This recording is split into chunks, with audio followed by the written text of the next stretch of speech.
The time has finally arrived. Super Rugby is here. It's Super Rugby week, and welcome everybody. It's Monday night with Use It or Lose It, and obviously we're going to get stuck into a little bit of rugby chat, focusing on Super Rugby, but we'll also look at a few other things. I'm joined by two guests.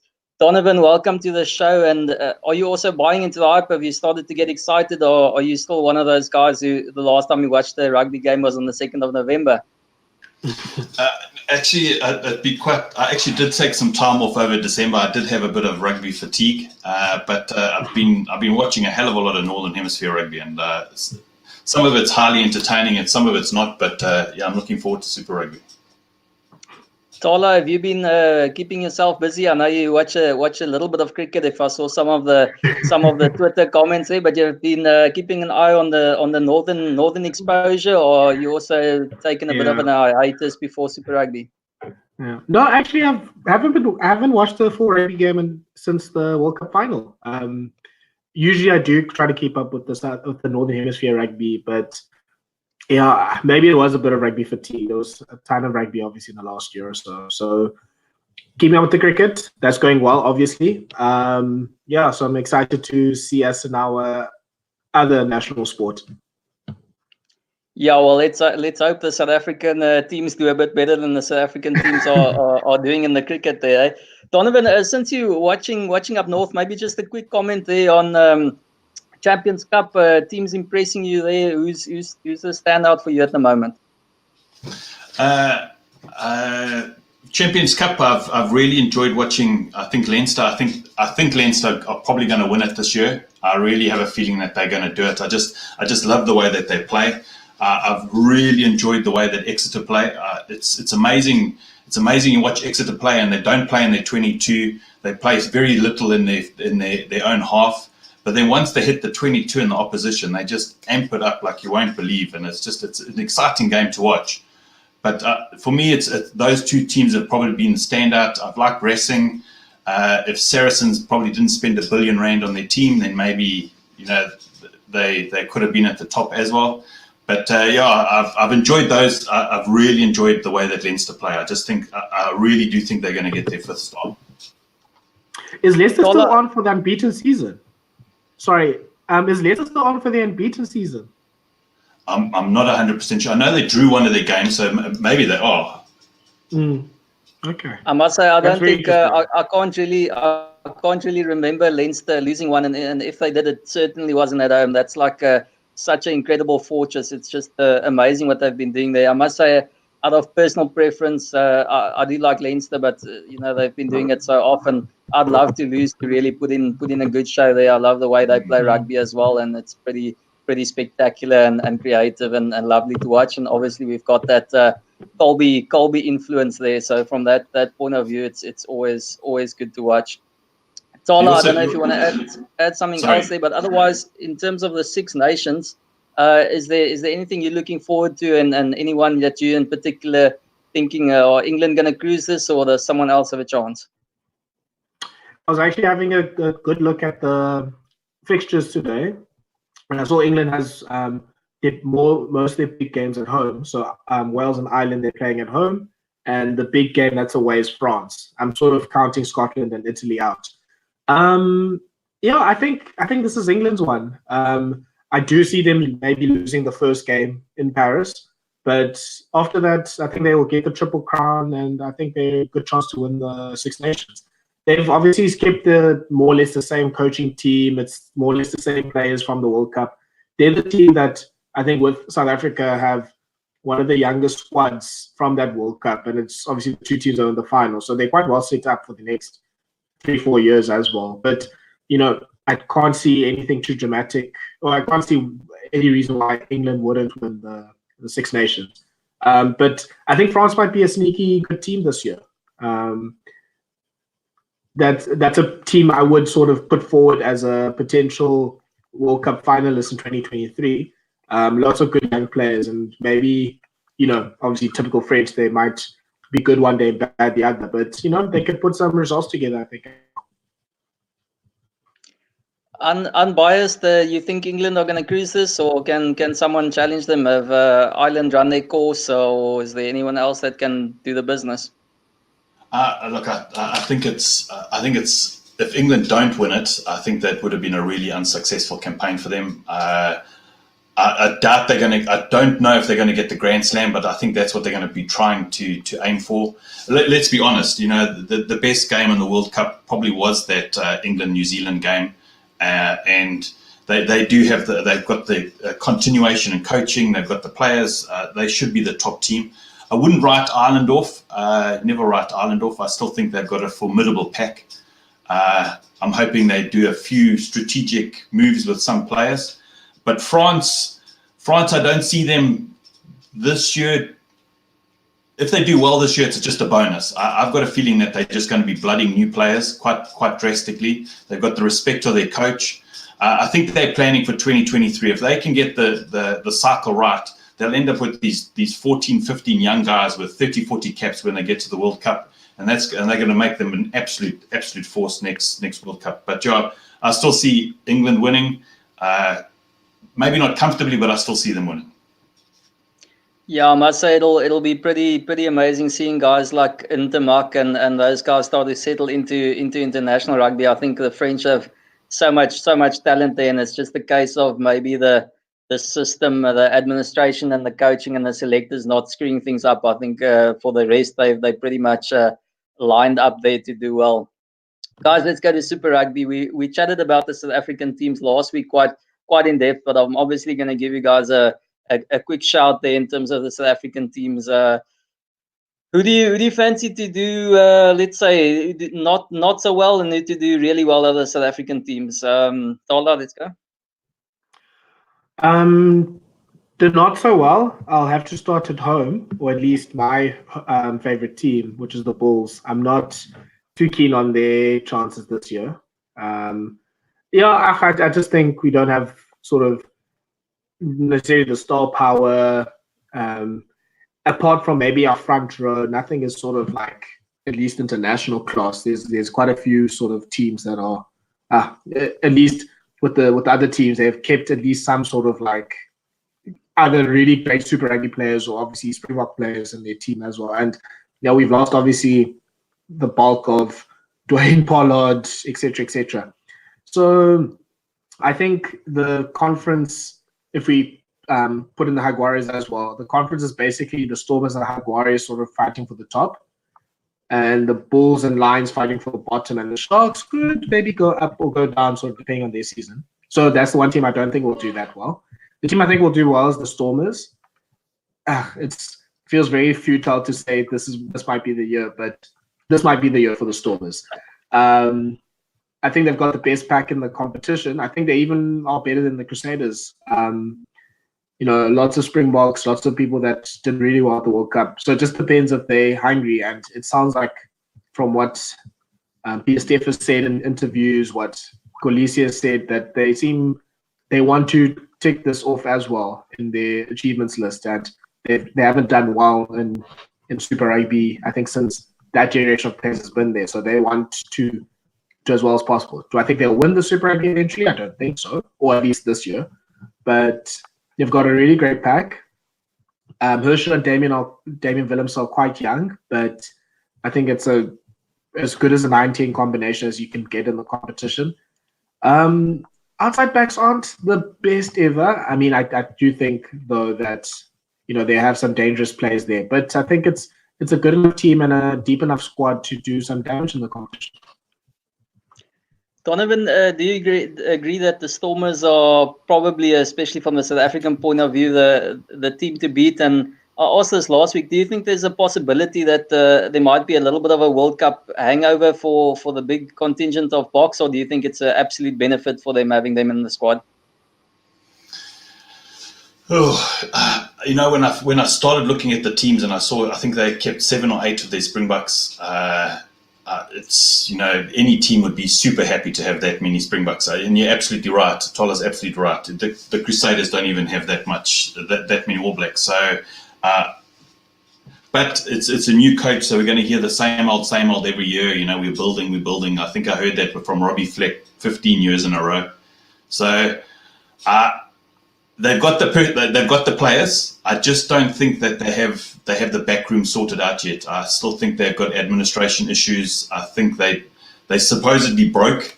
I don't know how they're paying for their players, but I don't know. I think if the only thing that's going to derail the Stormers would be their administration. I honestly feel that's what derailed them.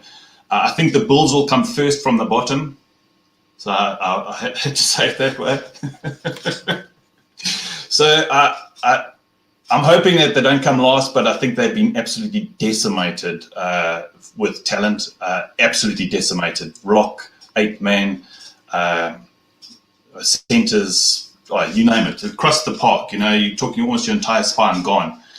So it will still be interesting to see. I still think they have the best front row in Super Rugby, and that's even from last year. I thought last year that the Bulls front row was the best props playing. And nice to see Lisa Gaboko back. I watched him play a few games in Montpellier. I think he's fairly old, but he's a super rising star. And it's nice to see Oxenchair there with the Sharks. I think it's going to create a lot of competition for that second loose head position that's open at the Springboks. Sharks have got the best news ever. They got rid of their coach. I think that was the Sharks' super downfall. I think Robert Dupree must have had a personality conflict with everyone in the back room. But obviously, by losing Robert Dupree, they lost all the other Duprees. So that's a bit of a problem. But I think if I look at the Sharks, I think from 1 to 15 on average, I think they're probably the best team for me on average. They have Lukhanyo Am, who I think is probably the best 13 currently playing in the world. So I'm expecting the Sharks and the Stormers to do well. I see the Bulls and the Lions being at the bottom. I'm just hoping that we have an African team that's top of the conference. I really do. I really hope we have one. I must say a big thing for me, especially this season, of a lot of people leaving, is the depth in the squad isn't as big. There's obviously going to be a lot of excitement about some youngsters that are in the ranks, and especially some guys who might have gotten a chance in Currie Cup and now they're going to get their big shot in Super Rugby. But it's just even the Stormers and the Sharks, just looking at them, if the Sharks had to lose a Cohen Bosch early in the season, I think they could be in for a heck of a lot of trouble. There's not a lot of quality fly off cover. The Stormers the same, almost maybe in centre. Jamie Roberts has been brought in there. If something happens to him, then they might have issues. And then Lions and the Bulls, they're already scraping the barrel after losing so many players. I think all of them have got a decent starting 15, but it's after that, and then also your impact off the bench when you trying to seal a game against New Zealand opposition and that kind of thing that becomes the issue. Tola, I know you're pretty keen on this, so maybe let's get you in on this one. 2 or 3 players that you think come the end of the season or come the internationals that you think are going to be pretty much in Rassie or Ninaber's plans that haven't really been on the radar yet. I think first of all, we need to think of a name for the Rassie-Ninaber partnership. I don't know if Rasnaber sounds good or... Yeah, I think that could be the name of the partnership there, Rasnaber. Or Erasmus. I think, look, I've waxed lyrical, I think, on my Twitter account about just how excited I am to just see all these young players coming through. And I think, this could be a real season where we start sort of exposing some of those players to the top level of rugby. And I hope some of them start sort of coming up to the surface and doing really well. I don't know about players that maybe are going to come that left field. I think, the squad is relatively settled, and I would assume he's going to still use the players that are based overseas. In the test, I would love to see a home-based team play the July test matches against Scotland and Georgia, just to see what we've got in terms of depth. But the players I want to sort of maybe highlight and talk about, I think this could be a big season for Skhumbuzo Noche. I know he's not necessarily a breakthrough player, but I think actually maybe made the right move moving to the Sharks. It looks like they're going to play quite an open sort of ball-carrying game. So it could be sort of the right sort of meeting of circumstances with someone like Dwayne Vermeulen not in the country as well, where he can make a really good impact and put himself forward as the Premier number 8. Like, there's no Warren Whiteley to worry about. It's it's basically him.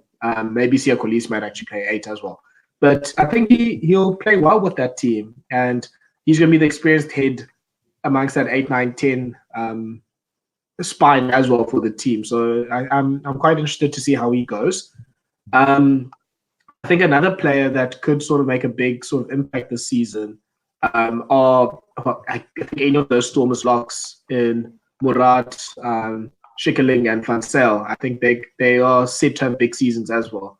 I think obviously all of our locks have left the country, but they could be sort of that next sort of wave coming through. I like Schickerling. He's a player I've liked since he played in high school, so I would love to see him break through. I think Salman Murat is also someone that has been talked about also since his high school days as well. So I'm hoping for big seasons for them as well.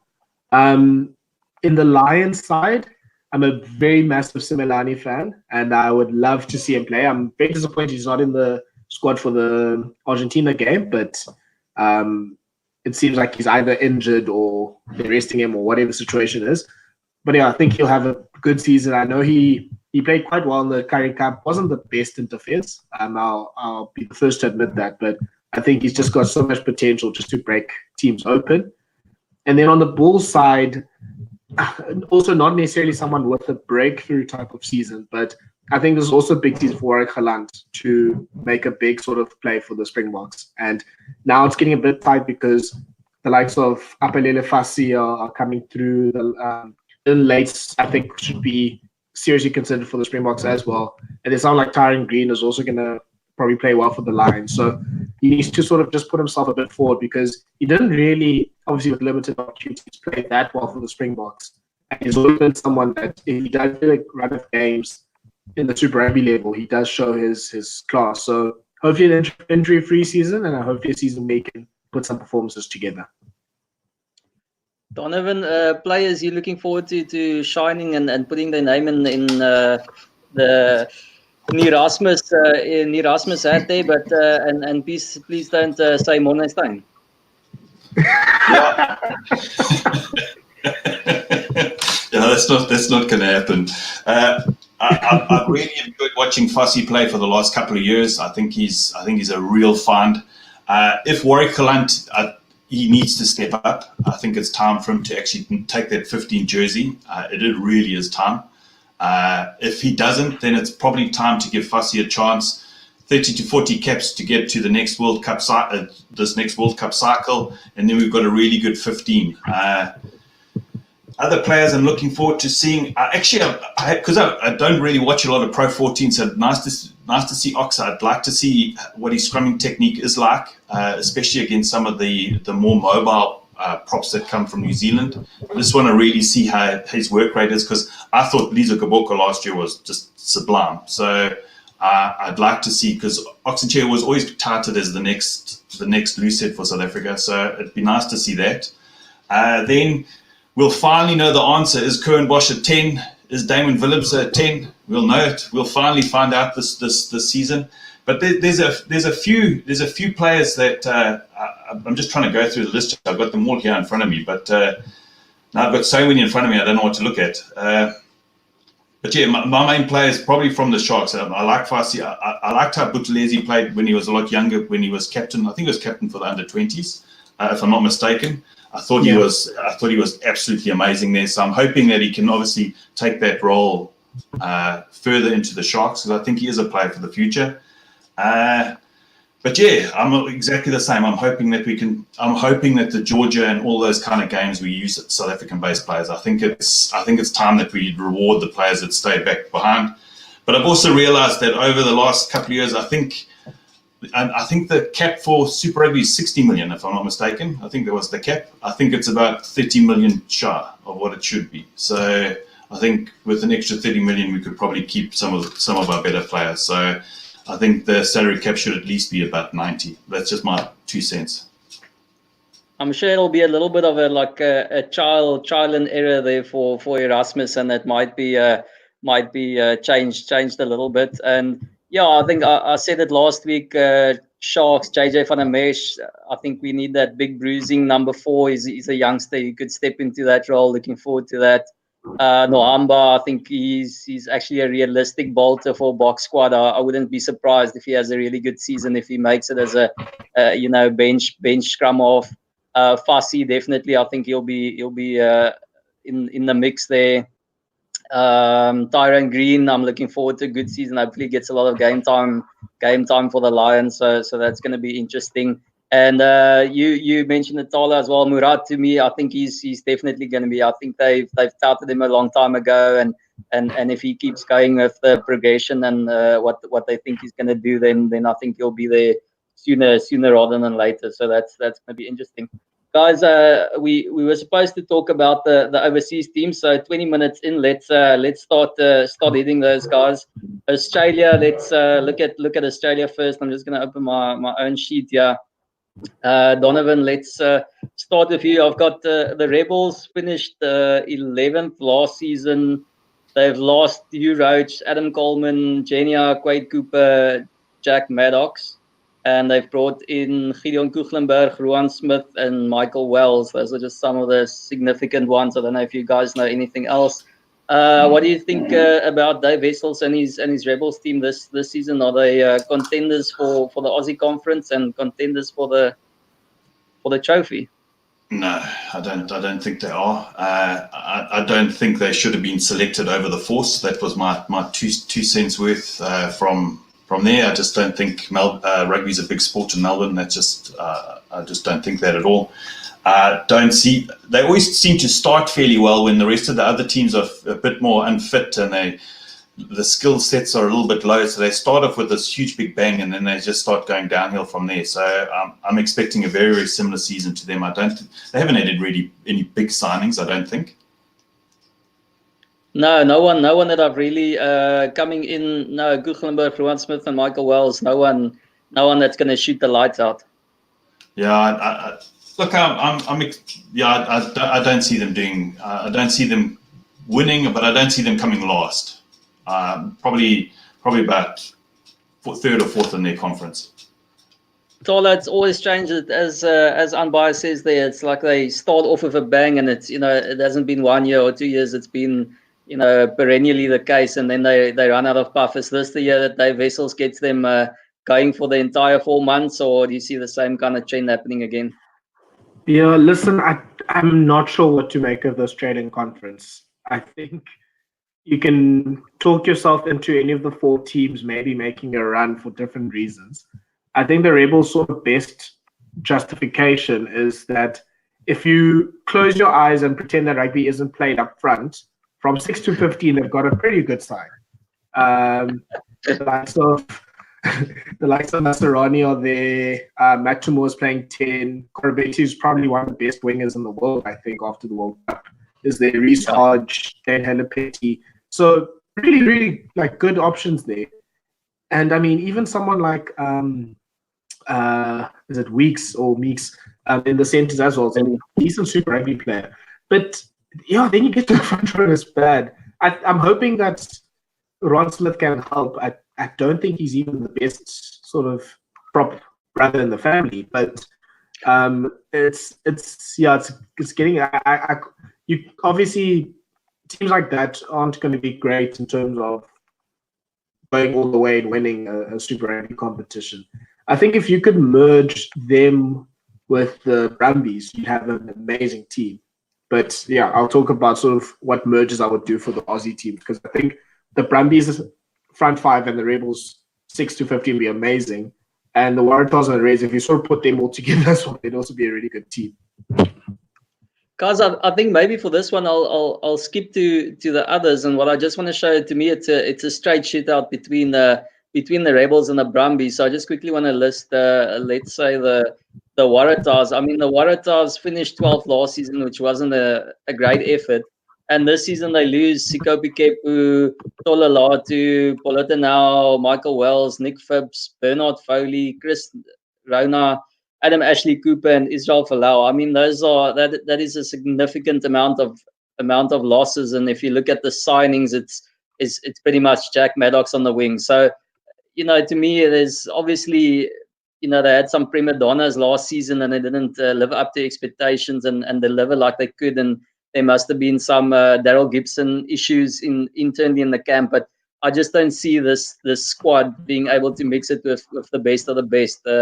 Donovan, I don't know if you want to comment on that. We're talking about the Waratahs. Waratahs, yeah.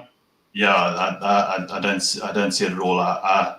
Look, I hear what you're saying, Tola, about mixing their teams together, but that's called the Australian rugby side. So, we can't really do that. So they've been playing the Jaguars every year, So it's like their national side. I don't know. I think the problem, we've been talking about Australian rugby for a hell of a long time. The problems that they have, and I know they've got a really good coach now. I think the Australian side, I'm hoping it starts filtering down to the Super Rugby sides. But I think there's a hell of a lot more happening in the back room, really worse than the Stormers in the back room there. I just think there's just some kind of complete mismanagement from the top. And I think it comes all the way from the top. And it's filtering into all the sides. But yeah, I see the Waratahs probably ending in 11th spot again. I really do. Tola, and as I go on to you in terms of the Waratahs, I just want to throw the Reds in there as well. I mean, the only thing you really need to know about the Reds is that Samu Korevia has left. So to me, the Waratahs and the Reds are non-runners as from the get-go. Yeah, maybe, if you're very optimistic, James O'Connor's there. So if you think he might sort of rekindle sort of the form. And Henry Spite has gone over. And so if you squint your eyes a little bit, I would love to see a lot of Jordan Pataya. He obviously had a great debut for the Wallabies as well. So the O'Connor Pataya combination could be good. And I saw a few videos of like Brad Thorne talking, and it seems like at least he's convincing himself he has a plan to sort of build them up, and he's quite keen on sort of the younger talent there. So maybe the Reds could be a bit of a sleeper team for the conference. I think they'll improve because if I'm not mistaken, they were last on the Australian teams last year. Yeah, where did they finish? Yeah, 14th overall, lost of the Aussies, but obviously the Sunwolves were last in the conference. Yeah, so I could see them maybe being third or second. I think they could, if things go really well, I think they can compete with maybe the Brumbies and the Rebels. If things go badly, then they will. I think, I'm not keen on the Waratahs, but I think the Reds could be a good team, a bit of a surprise team. The Waratahs, the only one thing that I'm sort of interested in is this player called Mark. I want to get his name right. He has a very long surname. Mark Nawa Kantiawase, who apparently has been hyped up as a very good outside back. Played a bit of league and all that sort of stuff. I think he's been talked about quite well, and obviously YouTube combination can be deceiving, but he looks like the real deal. People are talking about him being a potential Aussie backline player by the end of the year. So I'm hoping that he can have a good season. Critic obviously still there. Otherwise, there's not much to get excited about in Sydney. Yeah, at least usually the Waratahs have one of the more decent packs of forwards out of the Aussie teams, and then obviously, as you said, the Brumbies probably have the best. But I just to me, losing Israel Folau out of that Waratahs team is huge, and obviously Bernard Foley wasn't at his best, but when he's going, you can get that backline flying as well. And then lastly, I don't know whether we even should mention it. The Sunwolves, it's crazy. They probably leaving Super Rugby after this season, but with the league starting later in Japan, they're not going to have Michael Leach and all those Japanese legends already. Shata Hori, no one's playing. They've got a few interesting signings like Ben Teo and Garth April and those kind of guys, but I think this could be an absolute chaos of a season for the Sunwolves, given that they've also lost Tony Brown. Tola, maybe what you think on that? I'm very interested to see our sixth or fifth South African conference team, it seems like, with Garth April there, Rudy Page, JJ Engelbrecht. So it will be good to see like how they go. Gerard van Heever, for example, had a bit of a renaissance in Japan as well. So it'll be obviously good to see, what how those players can do sort of in that area. But yeah, it could get really bad really fast for the Sunwolves. Maybe they'll sneak in a win here and there, and with a weak Australian conference, I mean, they would fancy their chances over there. And like South African teams also haven't traveled too well to Japan and Singapore, but I'm not expecting too. It's going to end in a bit of a whimper their time in Super Rugby, unfortunately. Yeah, I've also heard I don't know if it was the president or general manager or someone about Japanese rugby saying it's time to, they're wanting to broaden the base of selection for the Japanese team. So it's really going to be a bunch of youngsters to come and form a unit around those imports. And to me, it's not going to be a settled team. And I'm really fearing for the West. And I'll actually be surprised if they win more than one game. And I think they could end up with scratch this season. Donovan, you think they've got any chance of not pipping the table at the bottom there? I just want to say something about the Reds. I think the Reds, if you're a Reds, Blues or Bulls supporter the last couple of years, you live in hope that they might win a game. So it's quite a sad thing. But the Sunwolf thing, I don't know. I like the brand of rugby that they played last year. I think it's super. Let's just attack. It was exciting to watch. They had they took some great scalps. They took the Chiefs last year. I think they did beat the Chiefs. Yeah, they did. And they won a few other games, but I think they're actually going to be completely. I just don't know why they're here. I really, really don't know why. Not besmirching the players or anything like that, but I just don't see any plan. There's no plan. There's no. I don't know. It's just yeah. If they win one game, I'll be surprised. No, 100%. Okay, guys, let's put the Australian conference behind us. That was like trying to pull a sore tooth there. Let's get to the South Africa, the New Zealand conference, where we know it's going to be a bit more exciting.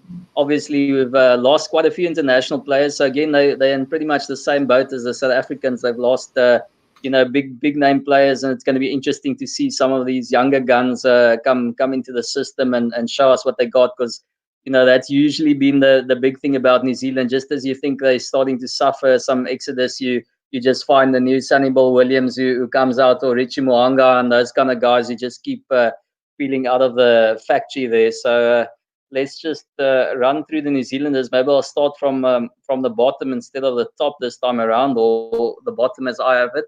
The Highlanders finished 8th last season.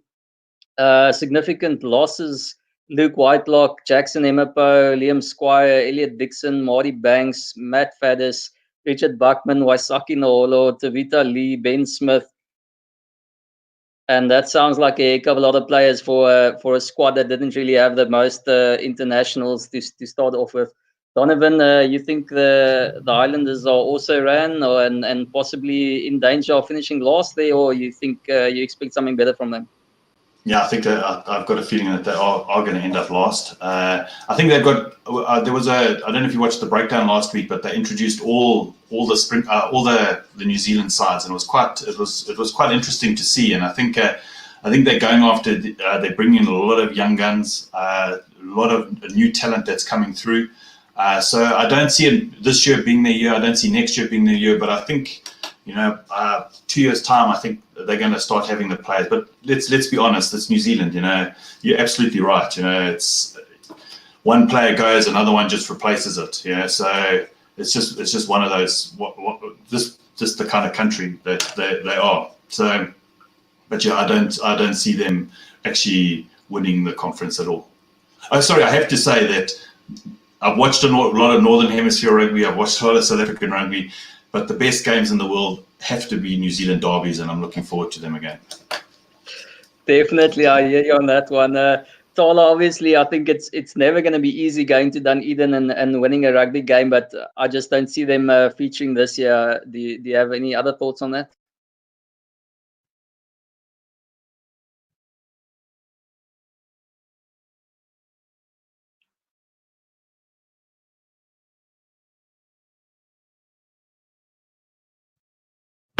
Sorry. Yeah, I was saying that I can maybe see them getting into the playoffs. I think there's enough sort of like good, very good, and like All Black level players that can sort of lift them up that are in the right positions. It will require. I thought. I was thinking Aaron Smith might have like a sabbatical or something, but it seems like he's staying. But he'll. It looks like most of the New Zealand players aren't going to play the first 3 rounds. But it will require someone like Aaron Smith having an amazing season. But him and Josh Ioane are probably one of the better halfback combinations in the competition. So you can make that argument there. You have Jackson Hemopo and Shannon Frizzell, 2 players that have been picked by the All Blacks a few times. Also 2 players that I think will be looking to have a big season to prove that they're sort of that next level coming up. And there's enough I think there's enough players to. You can sort of see how they can sort of build up a team there. It's not like obviously the team in 2014 or 15 that won.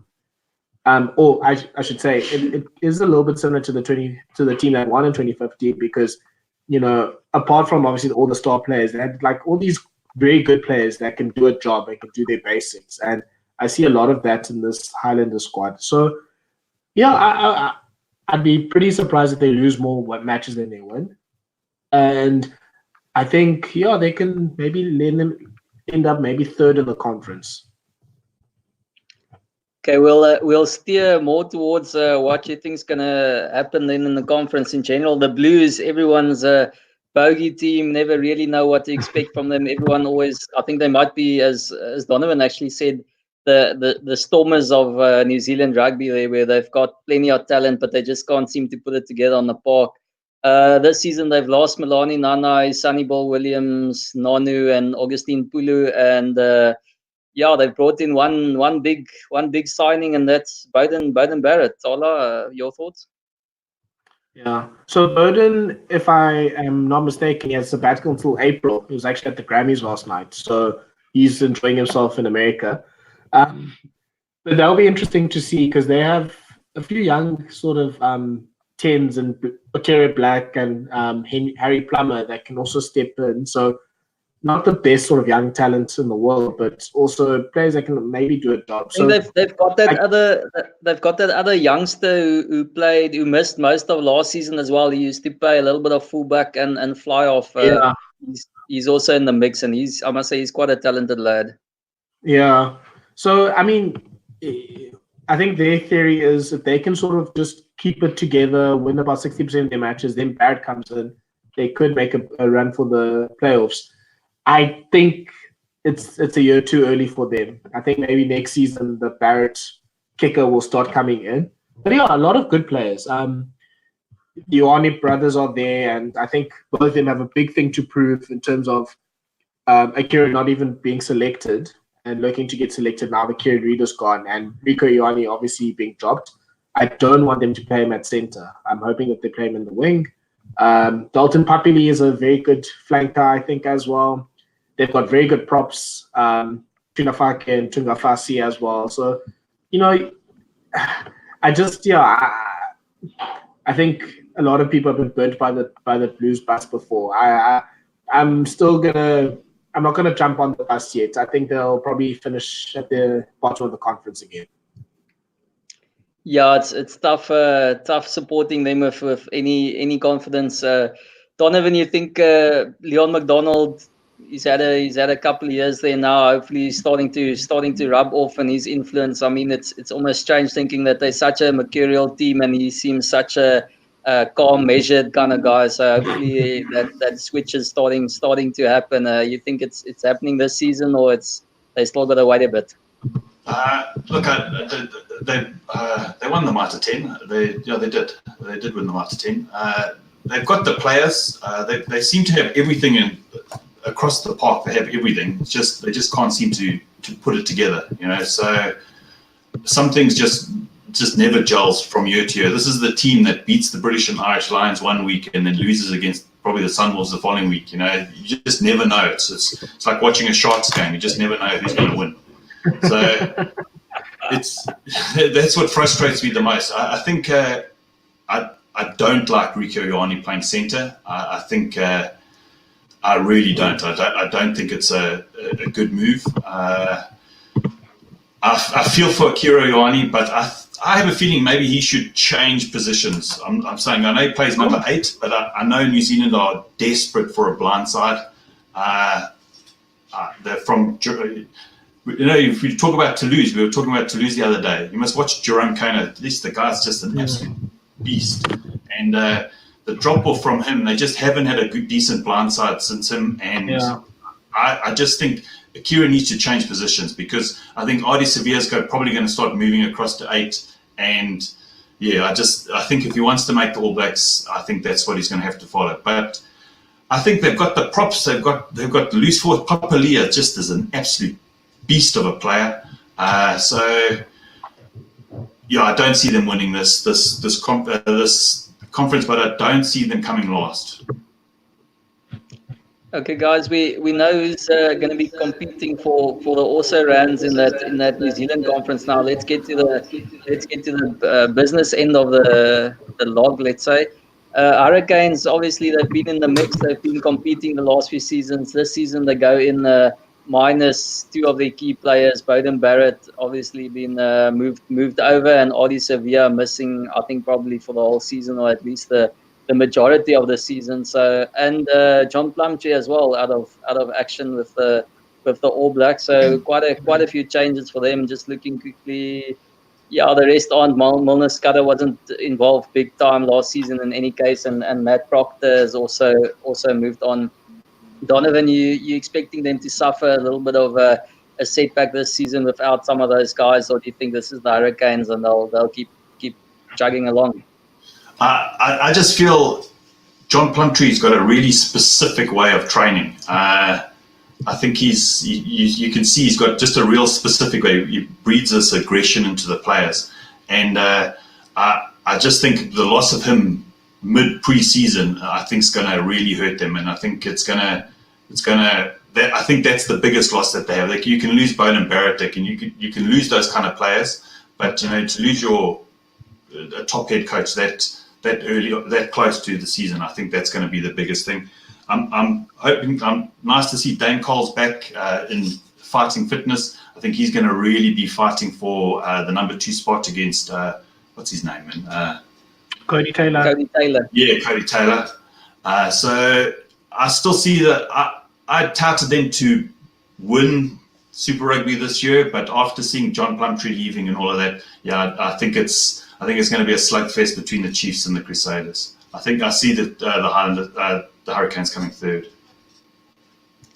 Tola, your thoughts? Yeah, I think the Hurricanes might be maybe also with maybe that Highlanders sort of pick of mine. I would put them 4th. If Ardie Severe does come back sort of just in time for the playoffs, that would be a very terrible 8th seed to play against as well. So that could actually be very interesting if they do get sort of that Ardie Severe injection at the end of the season and maybe make a bit of a playoff run, because I don't think they're scared of traveling to South Africa or Australia to win a playoff game. But I think with Severe and maybe with Plumtree, I could have maybe convinced myself that they could be champions, like you said. But without them, they're missing something. There is something that's missing in their team. They haven't really, trying to look through their names now, I don't think they've made a decision really on who's going to be their 10. And I've heard that Geordie Barrett's being seriously considered, which I think is a terrible idea. But lots of great outside backs, some decent talent in the loose forwards. Someone like Fafita, I think, is also someone that should step up this year as well. Dane Coles will be there, but, there's too many holes. I mean, they've never had a great front row, and they've lost someone, I think, who's quite big, in Jeffrey Tumaga-Allen. So he's been at least a very decent prop for like the past decade or so. And then their backline, without Beauden Barrett at 10 is going to be a bit difficult. But, TJ Perrinar is still there, so there's still a smattering of All Blacks that can make a run. So maybe they try to hold on, and maybe Severe coming in late can maybe sort of make a run in the playoff stage. Yeah, and Lamarfa is obviously also still involved there, but Yeah, I must say I've just done my betting preview for the entire tournament, outright picks in advance, and this is the one place that I'm sticking my neck out. And I think the Hurricanes are going to miss the playoffs this season. To me, they've lost a few players, and that the timing of losing Plum. I know they've brought the assistant in to try and help with some continuity, but I think this could derail them big time. So. Yeah, we see. I don't think Wellington were that great in the Mitre 10 in any case as well. So to me, it's just I think this might be the season for them to fall away a little bit. But then let's get on to where the real action is at. Chiefs finished 7th last season. They've lost Brady Retallick, Delaney Sau, Jack DeBrasini, Stephen Donald, and Marty McKenzie. But I think that wanes in comparison to some of the guys that got back. Obviously, Cruden is going to be there.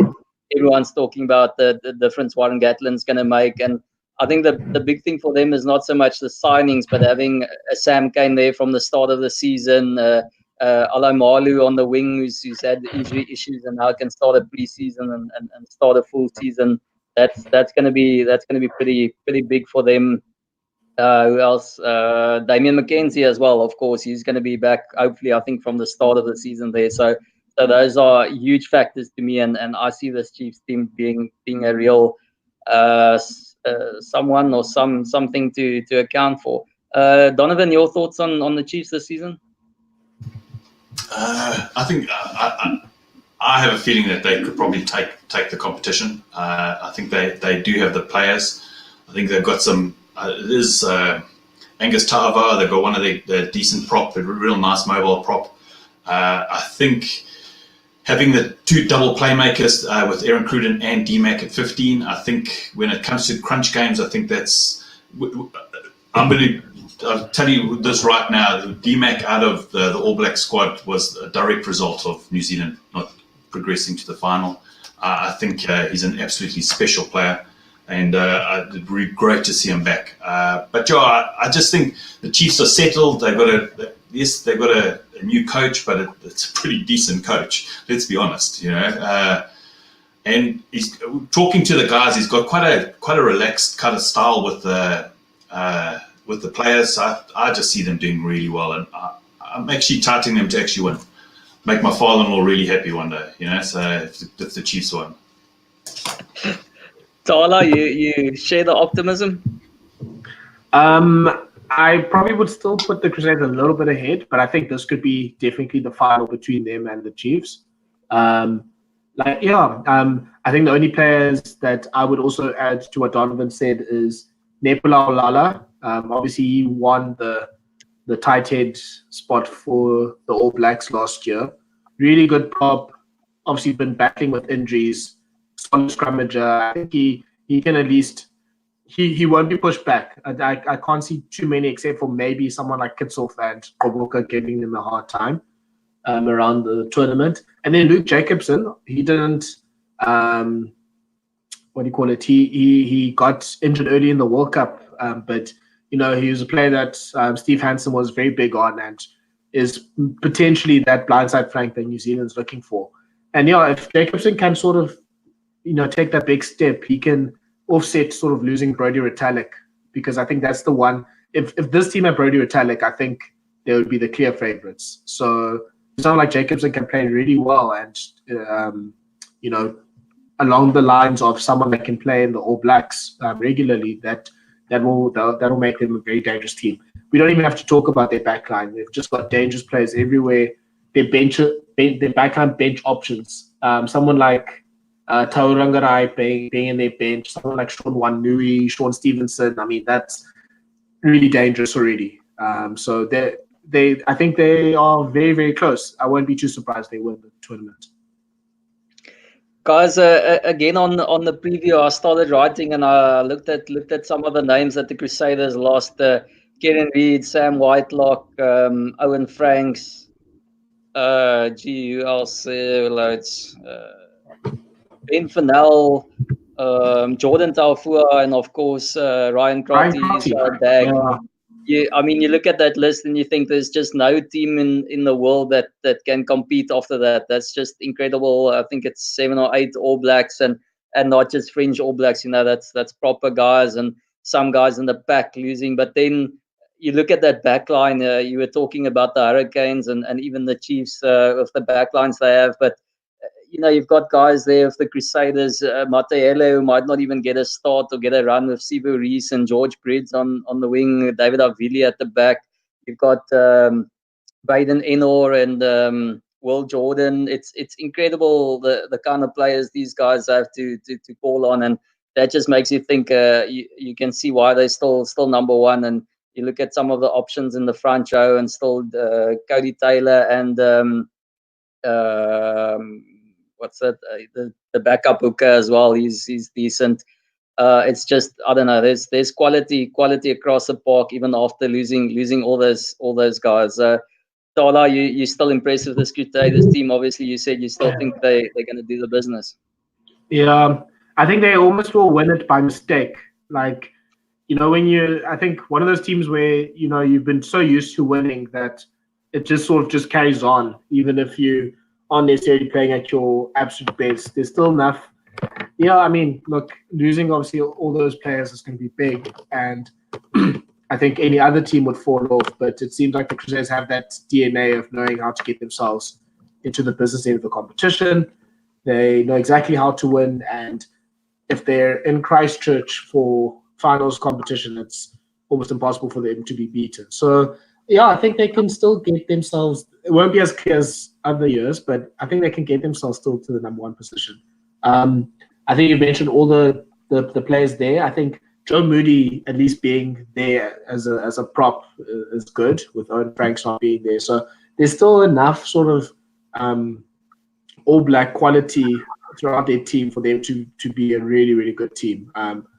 They've still got All Blacks in all the major positions. Their scrum might not be, or their forwards might not be the best in the competition, and their scrum, but I think it'll be at the very least top 5 at the worst.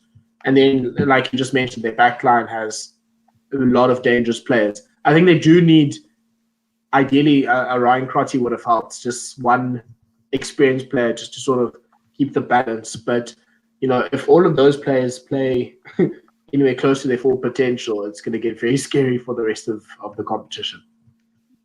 And I even forgot about Goodhue there as well. So he's in the centers as well. Donovan, you said you reckon the Chiefs could run them all the way, but this is still an impressive looking Crusader squad, eh? Yeah, I think if I look at, there's probably 2 teams on the planet that probably can create depth the way that the Crusaders do. It's probably the Crusaders and Leinster. I think they've just got a conveyor belt of talent that comes through, and I think they also have the right. With no cap as well. Beg your pardon? And Saracens with no cap. Yeah. And I just look at it and I think there's always new talent coming through. I want to see how Richie Mwanga does at 10, because essentially last year he was behind an All Blacks pack. It's pretty easy to play positive rugby when you've got great forwards like that. So I'd like to see him when he's under a little bit more pressure. Is he going to make that 10 spot his? I think this is the season for him to do it. Other player, Cody Taylor, who I honestly feel is the best hooker for skills in the world. I just think he's sublime. He's not X factor like Dane Coles and stuff like that, but I mean, just at pure skills, I just think he's sublime. But yeah, I see them making the final. But go Chiefs. Guys, any parting thoughts just on Super Rugby in general that you want to do before we'll do like a little quick fire of a few questions I've got lined up here? Tala, anything from you?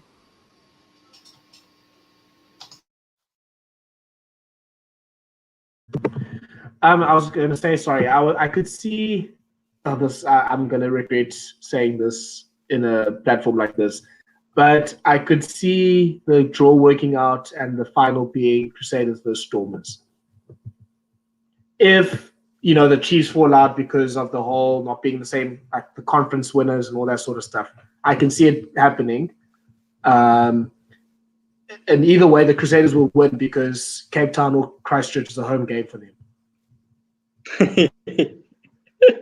I think the weird thing is, and I mean it does ring true, is that New Zealand conference being so tight. It's we'd easily say it's between the Crusaders and the Chiefs about who wins it, but it's so important in terms of who does stop it at the end, because just moving down and all of a sudden having an away semi-final makes it so much tougher. So it's not necessary that we can just say it's going to be Chiefs and Crusaders, because we reckon they're going to be the two best teams, and that New Zealand conference is also tougher, so they could end up taking each other out a bit and allowing even a Jaguares to slip into a first spot. And then it's going to be a hell of a tough going to Buenos Aires, for anyone to pick up that kind of win. And maybe just the last team that we haven't really touched on in any of the shows yet, Jaguares, unbiased. Do you think it's going to be too tough for a South American, Latin-inspired team to double up from an impressive season to follow it up and maybe match it or even go one better? I think the Hawaiians only really have lost one player. I think they lost Pablo Matera, pretty big loss, but I still think they're going to still do fairly well. They're probably top the African conference, and you are right. The New Zealand teams do almost cancel each other out with their derbies. So this could easily be a Stormers. The nice thing of having a Stormers game, it's just down the road for me. Well, it's an hour's drive. It's the closest stadium there is. I'll find it difficult to actually go to Newlands because it's like enemy territory, but I'll do it if I have to go watch a final. So plus, it's like the last year that Newlands is going to be there. So it'd be lovely if there was the Super Rugby final at Newlands. That would just be, that would be absolutely amazing, because it's one of the few stadiums that still gets fairly filled. So the faithful are good there. So yeah, I'm hoping a South African side makes it at least to the semi-finals and hopefully maybe to the finals. Tala, just quickly, it is Leguizamo and Landajo also missing, and Montoya or whatever the winger. Do you see the Jaguares being able to go back to back? I mean, we know they are temperamental, but they showed us last season that when they get it together, they can be really dangerous, and they still a heck of a lot of internationals together. Yeah, I'm just worried if they can back up sort of, well, the majority of their squad also being at the World Cup and going all the way in the Super Rugby thing. I think that's my only concern with them. Excuse me. And they won't necessarily pick up maybe some of the easy wins that other teams would pick up. I would back someone like the Stormers maybe picking up other South African derby games than Jaguares traveling all the way to South Africa and picking up those games. So those are sort of the disadvantages. But I mean, they are, I think, the top four, one of the top four teams in the tournament. I could see them winning. I think if they are to win the whole tournament, they have to play all of their playoff games in Buenos Aires. So yeah, if they could have a great tour of South Africa, like win, and they're not the best team with their home games. They lose, I think, far too many home games for a team that's that good. They were amazing away, but if they can win like at least 7 of their home games and, keep it to maximum one loss against the other South African teams when they come to South Africa, and they were amazing last year in Australasia, they could get themselves to a really good win total. And, other teams, obviously, I think they won't be too scared of going to Buenos Aires, but it's not going to be the easiest place to pick up a playoff game. I think they're still missing sort of, I don't know, if they could sign, I don't know who, but like even like some of those Saracens players, like players that know how to play in finals. If they had like a Owen Farrell here and someone like that could sort of just calm them down in final situations, I think that'd be almost a lock. But yeah, I think the traditional sort of stereotypical temperament of a Latin American team might come against them. Yeah, I think the one thing that they're lacking is just that calm head, that game management. Their passion and fire gets them to a certain point, and then it's just that real game management that they don't have, that which you make a fair point, probably won't see them winning a trophy. But as I said, the only angle I'm looking at is if they do end up at home, it's going to be a bit of a tough travel for whoever makes that semi-final and final. Guys, to end the show, I'm going to hit you with a quick fire, a couple of questions. Don't worry, it won't be too quick on them. I'll give you a bit of time because it's not, it is probably one-word answers, but it's not all of them so straightforward. So I'll ask the question, and then we start with Tola answering the first one, and then Donovan, you have a go, and then we switch around for the next one. So I'm not gonna call out your names. Just keep switching it up like that, if that's okay. Okay, you guys ready? Let's go. Okay. Can the South African team win this? Yes-ish. Yes. Only the Stormers. Donovan? Yes. Yes. Okay, who's the biggest loss in this tournament that we won't be seeing this year that did play last year? Ooh, Dwayne Vermeulen. To go a bit international, Pablo Matera. I think he was the player of the tournament last year. And who's the biggest signing? Either someone who's back in Super Rugby or who's signed for another team. The biggest boon out of everyone. I will go with Mornay. I'm joking. I will go with Aaron Critic. Donovan?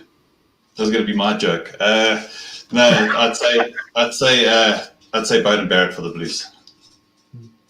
Who's winning the Aussie conference? Sunwolves.